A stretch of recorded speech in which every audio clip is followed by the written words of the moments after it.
आने वाले एपिसोड में आप देखेंगे कि जैसे ही फरिया को मालूम पड़ता है कि अब जो है वासे की ज़िंदगी में आने वाली है आलिया, तो वो दोबारा से वापस आने की कोशिश करती है। वासे को कहती है कि मुझे पता है कि तुम मुझे भूल नहीं सकते। कितना रोए थे, कितना मिन्नतें समाजतें की थी, क्या कुछ तुमने नहीं किया मुझे पाने के लिए, लेकिन मैंने ही तुम्हें ठुकरा दिया था।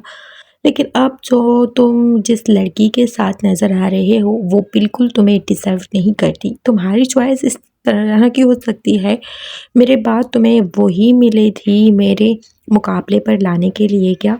उसमें है क्या? वो क्या दिखती है? कुछ समझ नहीं आ रहा कि तुमने कैसे उस लड़की का इंतखाब कर लिया, और जो कि ना तो मेरे स्टैंडर्ड की है, ना ही वो मेरी तरह दिखती है, और ना ही उसका कोई लेवल है मेरे तरह का। जिस पर वासे कहता है कि खबरदार, आज के बाद तुमने उसका नाम भी लिया हो, तुम जैसी बेवफ़ा नहीं है। एक वफ़ादार लड़की है जिससे मैं मोहब्बत करने लगा हूँ। वो तुमसे मोहब्बत नहीं थी मुझे, बल्कि पता नहीं क्या था, क्या अट्रैक्शन थी, जो तुम्हारी वज़ह से मैंने सब कुछ किया।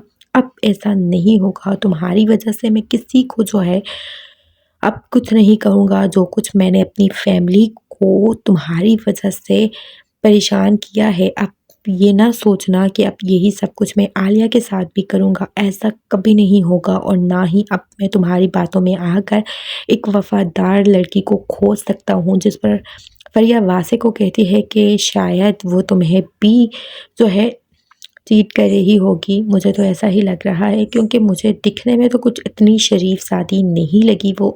अगर मुझे लगती तो फिर मैं जो है बता देता तुम्हें, लेकिन अब मैं तुम्हें ये बता दूँ कि तुम जो है ज़रा बच के रहो, ज़रा इन्फॉर्मेशन निकालो उसकी, क्या है, कैसी है, किस बैकग्राउंड से है, ताकि तुम्हें भी आसानी हो अपने लिए कुछ अच्छा फ़ैसला करने के लिए। जिस पर वासे फरिया को कहता है कि मुझे पता है कि तुम जल रही हो, इसलिए तुम मुझे जो है दूर करने का मंसूबा बना रही हो, लेकिन इस सब में तुम नाकाम हो और हमेशा नाकाम ही रहोगी। कोई जो है इसमें अब तुम्हारी नहीं चलेगी, क्योंकि जो चीज़ तुम अब जा रही हो वो हरगिज़ मुमकिन नहीं है। जिस रास्ते पर तुमने मुझे छोड़ा था, बड़ा मुश्किल लगा मुझे वहाँ से गुज़रना, वहाँ से सर्वाइव करके यहाँ तक पहुँचना, और अब तुम मुझे सेटल्ड देखकर हैरान होना। लेकिन अब तुम ऐसे ही मुझे देखोगी, बल्कि मुझे नहीं, मेरी बेगम को भी देखोगी। एक न एक दिन तो वो मेरी हो जाएगी, और वो तुम्हें कभी बर्दाश्त नहीं होगी। एक अच्छी जो है जगह मुंसलिक कर लो, वरना ये ना हो कि दर-दर की ठोकरें खाती रहो, क्योंकि हम हर कोई मेरी तरह नहीं होता जो हर लिहाज करे और अपने साथ बुरा होता देखकर भी तुम्हारे लिए जो है अच्छा ही कहे। ऐसा मेरी तरह और कोई नहीं है।